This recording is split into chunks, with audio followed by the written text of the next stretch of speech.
আমরা কোমলমতি শিশু, আমরা তো অন্য কাজ পারি না, চাপের কাজ আমরা পারি না।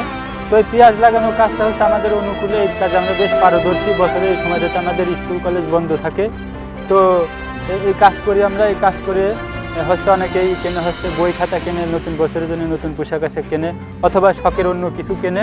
আবার কেউ কেউ হচ্ছে এই কাজ করে সংসারে কিছুটা খরচও দেয়, দরিদ্র বাবা মায়ের জন্য কিছু দেয়। বছরের এই সময়টাতে আমরা এই কাজ করি। আর এবার হচ্ছে আমি কাজ করতে আসছি মনে বড় আশা নিয়ে। এই কাজ আমি প্রায় 20-25 দিন কিংবা 1 মাস এই কাজটা চলবে, ততদিন আমি কাজ করব। তো এই কাজ করে যদি হয় 10 থেকে 15 হাজার টাকা পাই, এই টাকা দিয়ে আমি একটা গেমিং ফোন কিনবো, ভালো একটা গেমিং ফোন কিনবো। এই জন্য আমি এই কাজে আসছি। ফ্রি ফায়ার খেলবো। এই পেঁয়াজ লাগানো কাজ করে টাকা জমিয়ে সেই টাকা দিয়ে একটা পেঁয়াজ লাগানো শেষে একটা গেমিং ফোন কিনবো, গেম খেলবো। আমার বন্ধুরা সবাই গেম খেলে, আমি পারি না। আমি একটু খেলতে চাইলে আমার সাথে কেউ